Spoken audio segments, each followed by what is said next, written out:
want to talk to you a little bit about the legacy of John Wayne, and I want to visit with you about the John Wayne Cancer Institute and what's going on with that. And let's talk about some of the legacy and what you want to carry on for your father.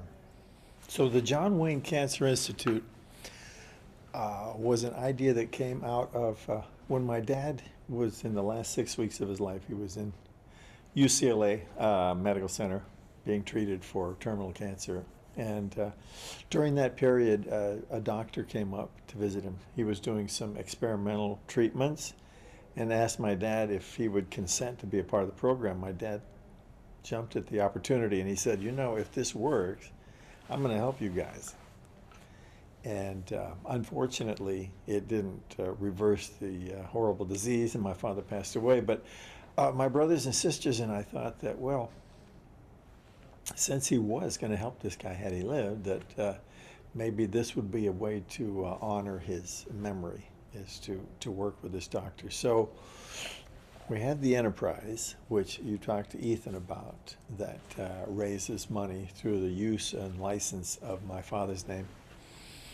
And we used that to support the work that this doctor was doing. And we started at UCLA. He was already involved in research, and we started there. He was involved with melanoma, skin cancer, doing research in that. And he was partnered with a doctor who was doing work in breast cancer research. And so we started UCLA in the 80s. In 1991, we moved the clinic to an affiliation with a community hospital in Santa Monica called St. John's Health Center. And it was the John Wayne Cancer Clinic at UCLA, and then became the John Wayne Cancer Institute. We've been affiliated with St. John's till the present day, some 18, 19 years now. The standard of care has been elevated by leaps and bounds since when my mother and father had cancer. And it's a result of the work that's being done in research in cancer, and certainly a great deal of contribution by our doctors and our research people. So we're really proud of what we've been doing. One of the big programs has been the Sentinel Node program, which was developed at the John Wayne Cancer Institute. And it is a process by which, when you're operating on a breast cancer patient, you also have to remove certain lymph nodes, because the cancer moves through your system and goes through the lymphatic system, and it migrates some from the tumor in the breast. It will migrate out. And so for years, they've been just randomly removing lymph nodes, just taking as many as they thought were necessary. Now they have a test called the Sentinel Node, and it sends a dye through the lymphatic system, and it identifies the lymph node with cancer, so that you know how radical or non-radical the surgery needs to be. It makes the surgery less invasive, the recovery time is faster, the health of the patients is much better, and it is a process that's being used, protocols being used across the world now. And that was something that was developed there. So we're really proud of the work that these doctors do from day to day. What you need to, if you're going to have surgery on a cancer, what you want to have is not just a surgeon removing the cancer, but you want an oncological surgeon. You want a surgeon that is trained in the treatment of cancer, in surgery and cancer. So we have a fellowship program, and at any given time we'll have 10 or 11 surgeons there who are board certified surgeons, have gone through the whole generic surgery procedure, and now want to even fine-tune that and hone that down. They come to study with us for either 2 or 3 years to develop their skills as surgeons, and also part of the time they spend in the clinic doing research too. So we have trained in the 10s to 20s to 30s to 40s surgeons to date, they've gone out, they've moved across the country. They're in very important positions of influence around the country, and it's been a tremendous program for us as well. I'd like to take a minute to talk about some of the westerns that your dad did. I have several that I would like to talk about because I can't just say I have like one favorite or two favorites. I love Red River. He did an incredible performance in Red River. It was an exciting film with all that rolling stock with those longhorns. I mean, it was a beautiful picture to watch visually. The scenes and the interactions between my dad and Montgomery Clift were first class. My father started as a young man, which he was at the time. This was shot in 1946, so he was 38, something like that, and goes to a senior citizen by the end of the movie. So he makes the character change and makes the adjustment and pulls it off really well. Excellent picture. Love Red River. Searchers, different kind of deal. Different kind of role for my dad. Pretty nasty guy throughout most of the movie. He's a pretty rough cop. But it's an interesting thing happens because my father's attitude was, I can be the dirtiest son of a gun in the world as long as there's something redeeming about me at the end before I get out. And sure enough, at the end of the movie, this movie is a chase scene where he's trying to track down this girl, his niece, that has been captured by the Indians. And his idea is if they've been touched by the Indians, she's going to be dead. We're going to kill this girl because she's not a white person anymore and hated the Indians and all that. And they have the final confrontation, and they come together, and he sees this girl. Is he going to kill her? Is he going to do it? Bum, bum, bum, bum. And he scoops her up in his arms and says, let's go home. Well, your heart just melts. You know, he's done it all. You forget about how nasty and mean, how bigoted, you know, what an anti-hero he was in that one scene. That's great. Pulls that off beautifully. Great movie. His last movie was Western. Last movie. The Shootist, tremendous film. Now, this is a film I couldn't look at. You would understand why for about 10 years, until about 10 years after he died, because it was so kind of on the nose of his personal life, public life. Old gunfighter dying of cancer. But it was probably his greatest performance in terms of just pure acting. He was a larger-than-life character, yet still able to show his vulnerability in a believable way. Really pretty good. My dad moved to Newport Beach from Encino in 1964. By that time, I was out of the nest and on my own. I'd graduated from college, was married, maybe. I didn't have my first child yet, but anyway, I didn't make the move to Newport Beach. I was living someplace, you know, outside the home environment then. But I'd go down and visit him, of course, in Newport and spend time with him down there. It was always a lot of fun. One thing that was kind of interesting, in the 70s, during the Vietnam controversy, Harvard invited him back to Hasty Pudding Club where they were going to do a roast of him. And, you know, my father always stood up to the dare, always stood up to the challenge and said, hell yes, I'm going to come out there. But one weekend I was out visiting him before he went back to Harvard. And I woke up about 4 o'clock in the morning. I heard some noise out there. I walked out there. My dad's out in the front room. He's pacing, walking around, everything. I said, what's the matter? Are you okay? You feeling all right? He says, yeah, I'm just thinking about that trip to Harvard. I'm just nervous about what I'm going to say and all that stuff. I said, are you kidding me? You're going to be great. They're going to love you. And he's going, oh, geez. I said, Dad, come on. Just relax. You're going to be great. I know it. I knew it, but he had no clue. You know, he just, that self-awareness about that side of himself, which is, I think, part of his charm. You know, this idea that He didn't have that sense of, what his presence and how he would be accepted. Even though everywhere he went, he was always accepted. He just didn't do that. Well, it turned out great. He went back to Harvard, and he had him eating out of his hand. Honest to God, they loved him. And they were very liberal Right. institution, and very against the war in Vietnam.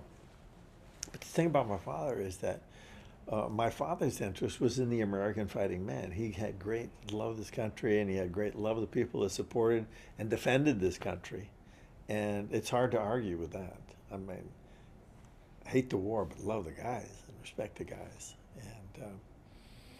And also, even if you disagree with his political beliefs, his philosophy, or what he said, you have to respect a guy that isn't afraid in the face of this broad popular based controversy to stand up for what he believes in.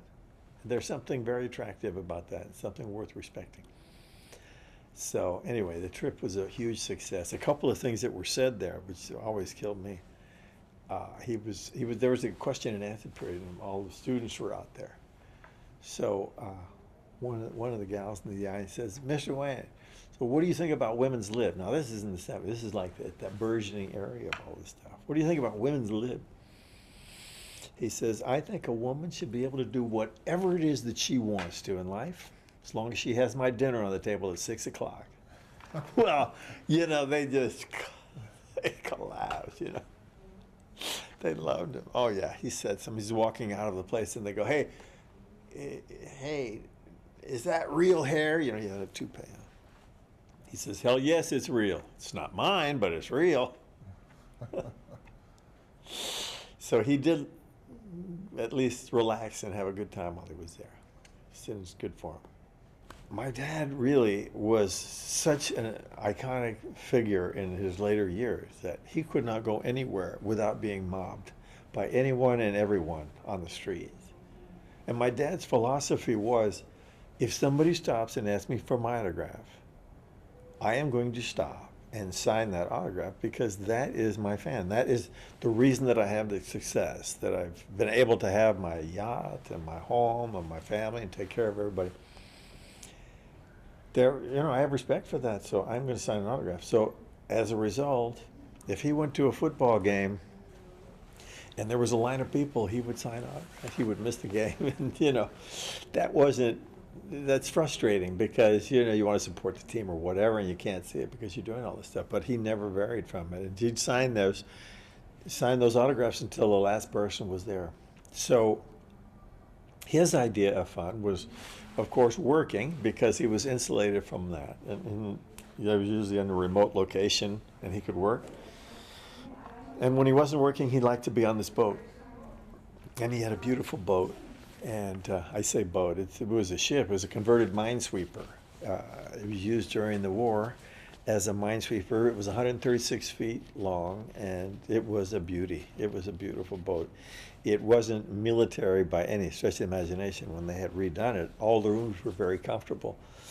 And we took some pretty exciting trips on that. I remember when he first got her, we went across through the Panama Canal to the Greek islands.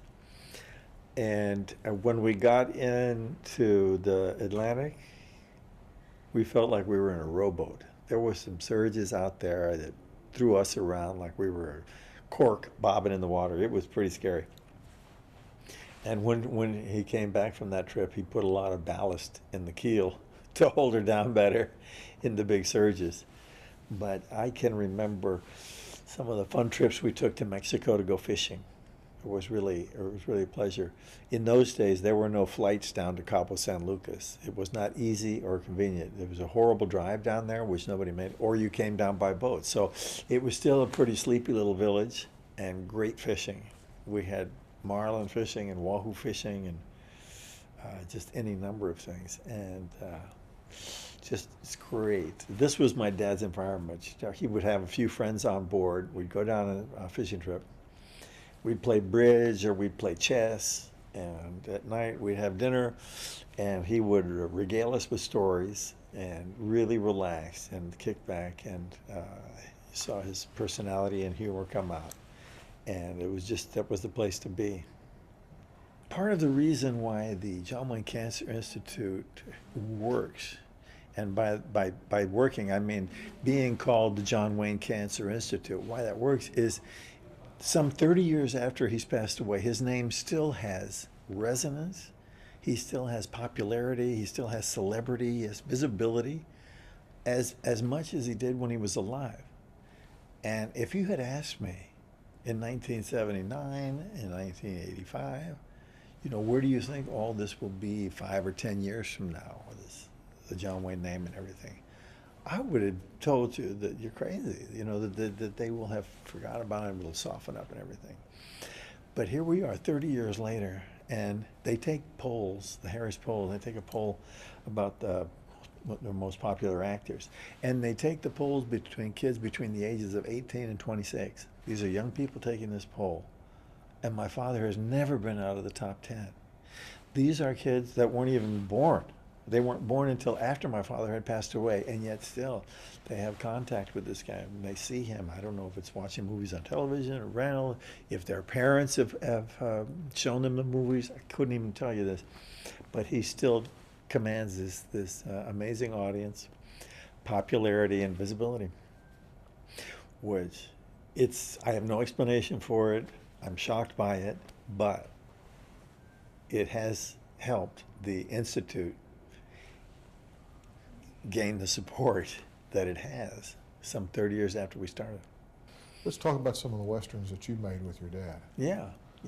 Well, I started back when I was a kid, and 9 years old, I was visiting my dad on a film called Rio Grande, and it was directed by John Ford. And so my dad and John Ford, who was my godfather, said, do you want to be in the film? And I said, well, what's the deal? He says, you get $5 a day. I said, sign me up. So I made a fat $5 a day, which was great. I had some independence. If I wanted something, I didn't have to ask for it. I could go out and buy it with my own money. That was kind of exciting. As it turned out, which I realized later, is that some other opportunities arose later, and worked in other films with him. But what was exciting to me was that none of my other brothers and sisters cared about doing that. So quite often I found myself on location alone with my father. Had them all to myself, didn't have to compete with my brothers and sisters for attention, and that was great. And so working in films was really a special deal, and I really enjoyed it. I worked in The Searchers, and that was a tremendous experience. Got to develop a relationship with Natalie Wood, who was a gorgeous little gal, and we remained close friends for many years after that.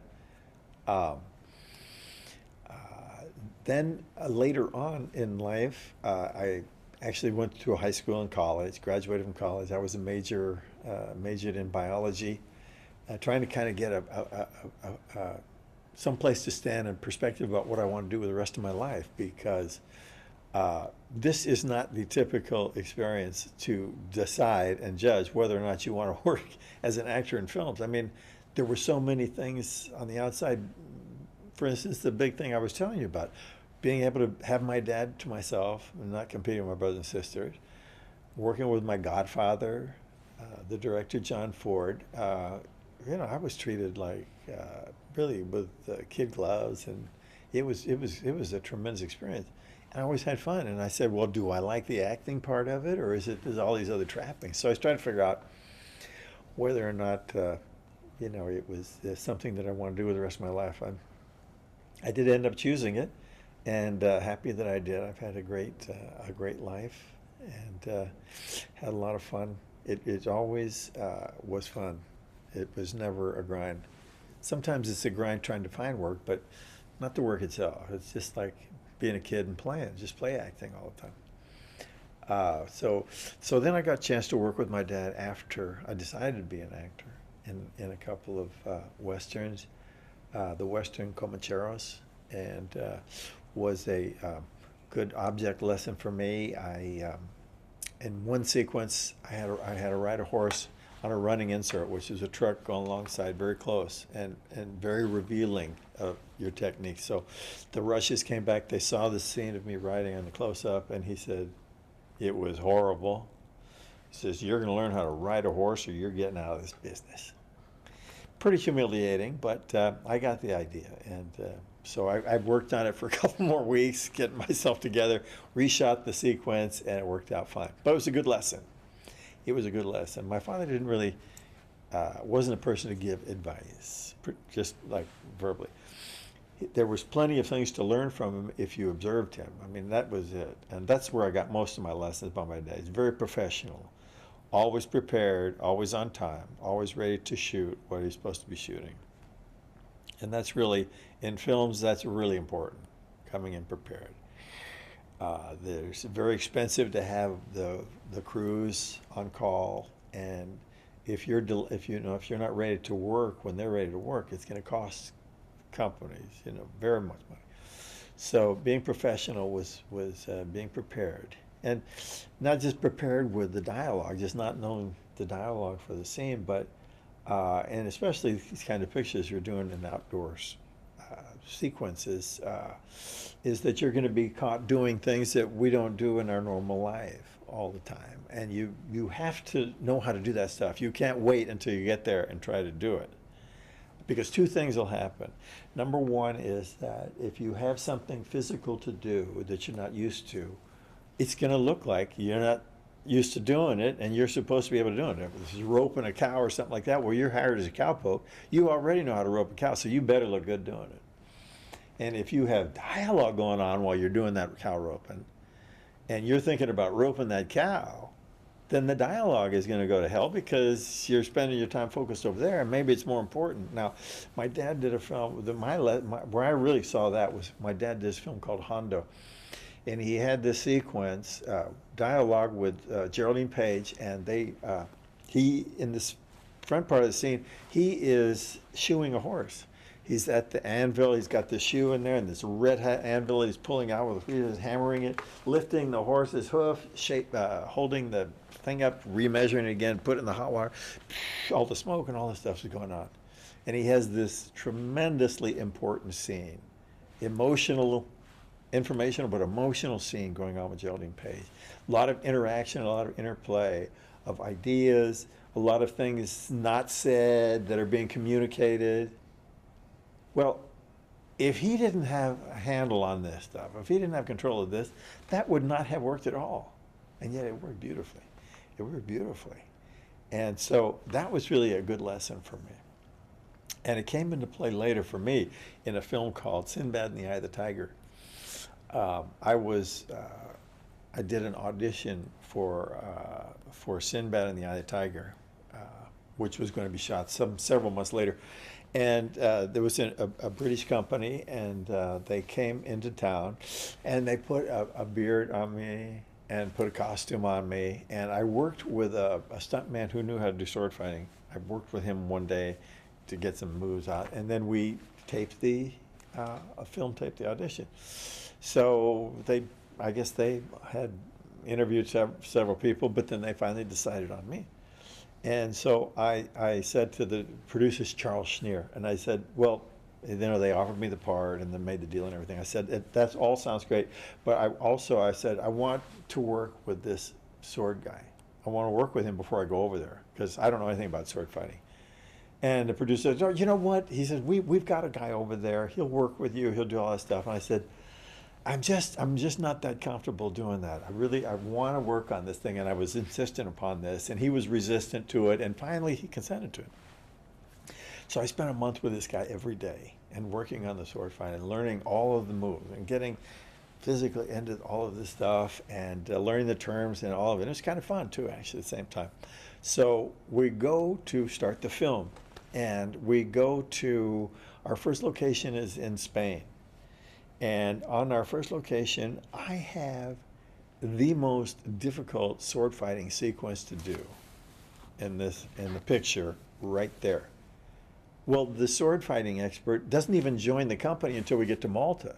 So I would not have even had this guy around. So let me tell you what this sword fighting sequence is. I choreograph a sword fight sequence with 3 stuntmen, and then they step out of the screen, and then I have to make this whole like dance routine, fighting the swords, with nobody or anything there. Because later, this is a Ray Harryhausen movie, and he creates these little models, which he films one thing at a time, and he puts them in the film, and then it looks like I'm fighting these creatures. But so I had to do all this stuff. So anyway, at this time we start to schedule the sword fighting sequence. They had, we were about half a day or maybe a day behind schedule already. We'd had some weather problems and some logistics and things like that. So anyway, they had blocked away a couple of days to shoot this sequence, right? So I come in there in the morning. I go in with a stuntman. We block the thing out. The camera's set up and go in the thing. And after a couple hours, I go out there and I say, "You want to shoot it?" And the producer goes, "What?" He said, "Should we try to shoot one?" And everything like that. We go in and we shot the thing in a morning, in a half day. And I will tell you this right now. If I hadn't worked with that guy, we'd still be there to this day, 30 years later. I swear to God, I could never done it. Or looked as good too. I mean, they might have shot something, but it never would have come off. So anyway, after that, we shot and we break for lunch. The producer comes over and he says to me, "It was a great idea I had to have you work with that sword guy over there." He wanted to take credit for the fact that I said, "I couldn't care less. Take all the credit you want." The fact is, it worked. It makes sense. So that was something that I learned from my dad. You got to work with some people too. Ben Johnson, who's did a lot of westerns and was in most of your dad's films. Yeah, most of his all the cavalry, all the western films. Yeah. And Dub Taylor. Dub, what a character. Yeah. A couple of great guys. Ben Johnson was a solid citizen. Just down to earth, very good guy. Very good guy to know, had some great stories. Very handy around anything western. You could put any cowboy up to this guy. I saw him, he could set up people so well. But you take this chair, so these are the director's chairs that would be on the set. And he could take a rope and throw a figure eight and loop here and loop here like that.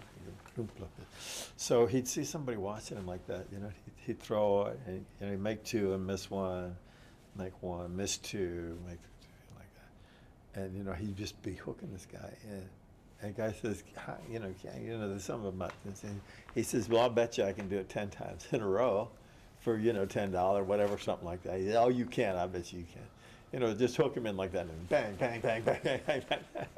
Very, very handy guy. Very handy guy. Dub Taylor, he was in a lot of them. And I think you and I both know Buck Taylor, who's done a lot of westerns. Yeah, sure. Buck works a lot. He works a lot with the paintbrush. Yeah. He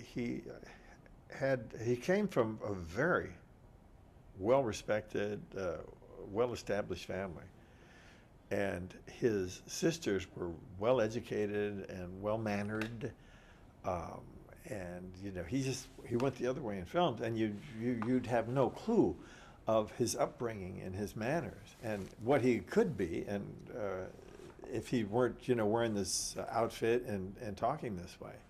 The gestalt is just so raw, so different, so funny. And they're so well-mannered and well-educated, you can't even believe they came from the same family. It's pretty good. I worked on another film with my dad called McClintock. And in McClintock, there's a sequence, we had a big mud fight sequence. And we worked in different locations around Arizona. Most of the time we were in Old Tucson. But this mud fight sequence was closer to Tombstone. And so it's a small town. There wasn't accommodations there for a film company or anything like that. But my dad and I shared a motel room, which I say motel room. It makes Motel 6 look like the palace. This was pretty Spartan kind of deal. And at the time we were there, it was Arizona in the summertime, but you wouldn't have known it. In Tucson, it was a cold front came through there, and it was freezing. And this room we were in had a linoleum floor and Spartan beds and everything like that. Well, my dad and I had a habit of getting in bed and with a TV on. and falling asleep with the TV. And I remember one night I woke up and the TV was still on, but there was nothing on TV. It was just this picture like this. And it was hissing like this, you know. And it was freezing in the room. I was covered up to here and my face was freezing like this. And I'm looking over there, I can't get back to sleep with this noise. I can't get back, I'm just so damn cold, you know. I didn't want to get out of bed or anything like that. And I looked over, I saw my dad starting to move around or something like that. So I closed my eyes, I just squinted my eyes like this. And I just watched him without moving or anything like that. And my dad wakes up and he sees a thing like that. And then he looks over at me for the longest time. He looks back at the TV. And I'm thinking, if I can just outweigh him, if I can just outweigh him. And finally he goes, and he throws the covers back like this, and he starts across the room to the TV set. Well, that's as far as I could go. I just burst out laughing at it. He was so mad that he busted me on this. But he got back. He left me at the bottom of we had this mud fight, and it was so cold in the morning that they had to put these big Alaska burners in there to thaw the pond down at the bottom. And we were fighting the sequence, and at some time or another, everybody goes down this mudslide into this big mud pot at the bottom of the hill. And it just worked out that I was like the last guy down in this fight. And I whack and I take the roll and they yell, cut. And I looked up and there was nobody there. I'm out there all alone. And they just disappeared. Oh, God, it's not a good feeling. But that was a fun location, fun people working on that. Bucky Buchanan, a sort of Dub Taylor kind of character, was in that film. It was awful fun. And Maureen O'Hara, worked with her in several films. Great fan of my dad's. When he passed away, there was the Congressional Medal was being bandied about the idea of presenting my dad with a Congressional Medal, and she was a big supporter of it and went to Washington and argued for it and fought for it. And she liked him. Yeah. Got my first screen kiss from Maureen O'Hara in a movie called The Long Gray Line, which was a story about West Point, athletic director at West Point. And I played a graduating class of 1914, just getting shipped off to the World War I. And I was only 13 years old, but I was about 5'10", you know, I was a big, tall kid. And playing a graduate of West Point. And this was a fun location, too. This was West Point, New York, you know, the military academy, and got to be on the set, and got to be on location, got to be at the academy and see these kids going to school there and meeting some of them, becoming friends with them. One night they put me in a uniform, of one of their friends' uniforms, and took me to one of their dances, and so I had like sophomore or junior or something upperclassmen things on. So when I walked down the hall, these freshmen would snap to attention. You know, these kids, 18, 19 years old. Here's this 13-year-old kid walking by. I'm going to the dance, and it was a pretty inspiring place, though. When you get there. And I know that y'all are carrying on the legacy. Where do you think it's going to be 30 years from now? Well, I know I'm not going to be a part of it. I do know that, but. I guess I'm going to, assuming that everything stays on track and stays the same as it is right now, I am confident that that the next generation of Waynes will be there to pull up the reins. In my family, my oldest son, Michael, is a member of the board of directors of the Cancer Institute. He's also a member of the audit committee for the St. John's Health Center, very well liked and very involved in this whole thing, and looking forward to accepting a greater position of responsibility. My daughter Melanie is on a task force for the foundation to find younger people to be involved with this philanthropy, and she's taken an active interest in that. And so everybody that knew him, everybody that in our family that knew him is definitely for this whole business of keeping his legacy alive, keeping it in a positive place, and trying to help human beings in some way.